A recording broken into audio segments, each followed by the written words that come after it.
let us discuss about electric flux. If you like the video, like it, share it and subscribe the channel for next upcoming videos. If you have any doubts, write the doubts in comment box. Let us discuss about the electric flux. So here electric flux means flow. How the water will be flows from one place to another place. In the same way, electric field will be flows from higher potential to the lower potential. So here flux is nothing but flowing of electric field lines. So the definition of the electric flux is number of electric field lines passing through the surface. Which surface is perpendicular to the electric field. So here the letter represents pi for the electric flux. And so here what we are telling in the definition, the number of lines which are passing, the number of electric field lines which are passing through the surface. When condition is there, electric field is perpendicular to the surface. So here when you are taking electric field is in the horizontal direction. So when you are putting a surface in the middle of electric field, how many electric field lines will be gets out to the another side? That lines is the number of that lines is called as a electric flux. If you observe the diagram here I am taking one electric field like this. So here it is also one uniform electric field. So here in the uniform electric field I am putting a surface of the object like this.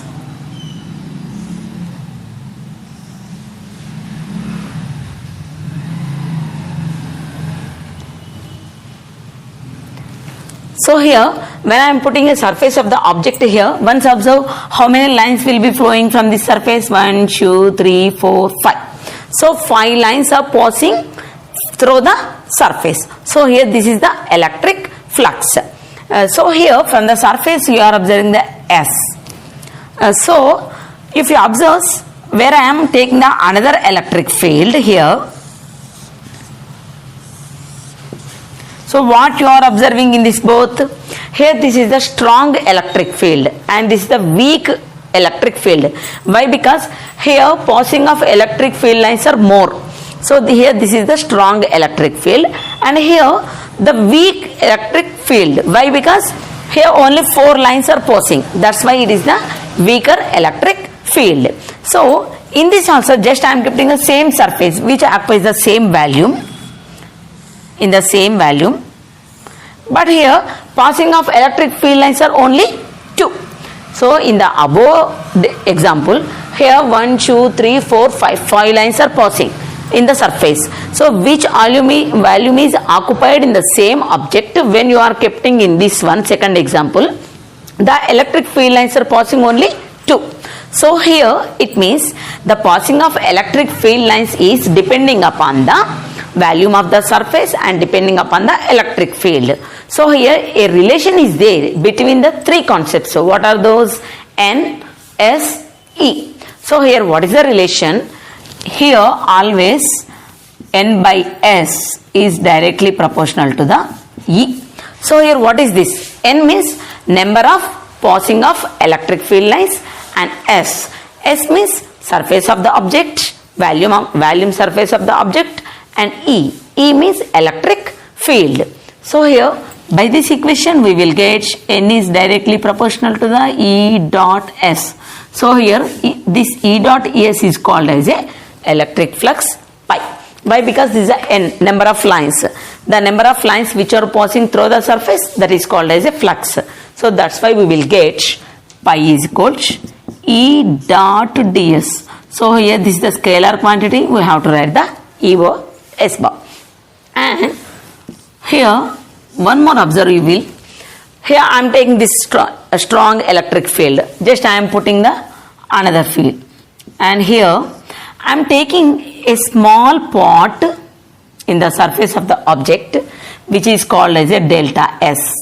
So I am taking a small part in the surface and observing how the electric flux is there. So here this electric flux is perpendicular to the electric field. So here some angle is there between the both, that is the theta. So here when you are observing delta pi, so here what is the delta pi? The electric flux which is passing through the small surface of the total object. Delta pi is equal to the E into delta S. Why? Because here delta S is a small volume of the object.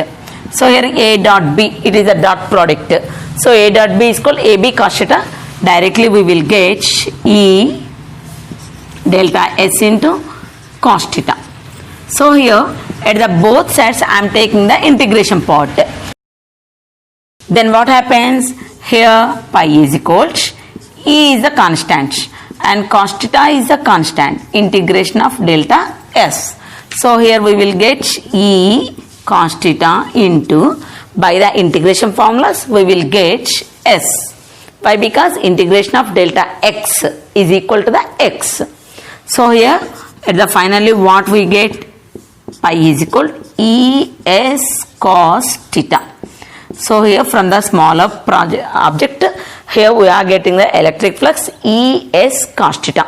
In the same way, if you observe here, A dot B is called A B cos theta by the dot product.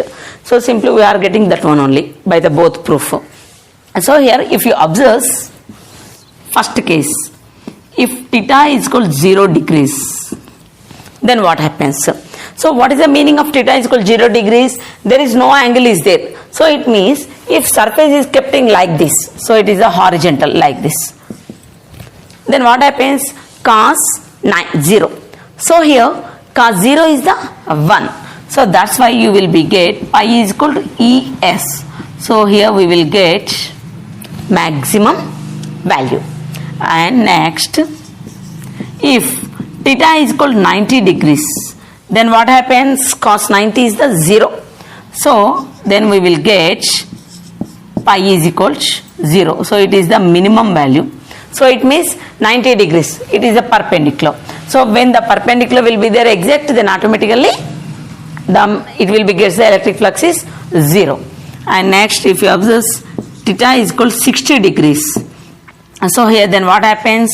Pi is equal to ES cos 60 is equal to 1 by 2. So it means we will get the half of the electric flux.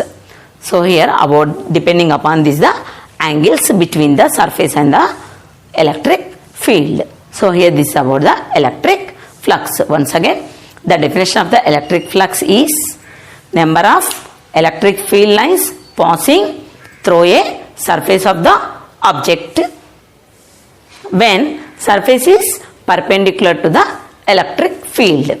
The letter will be represented by the pi, and the equation for the pi is called E dot S, and here electric flux is a scalar quantity, and here you will be get E dot S means ES cos theta.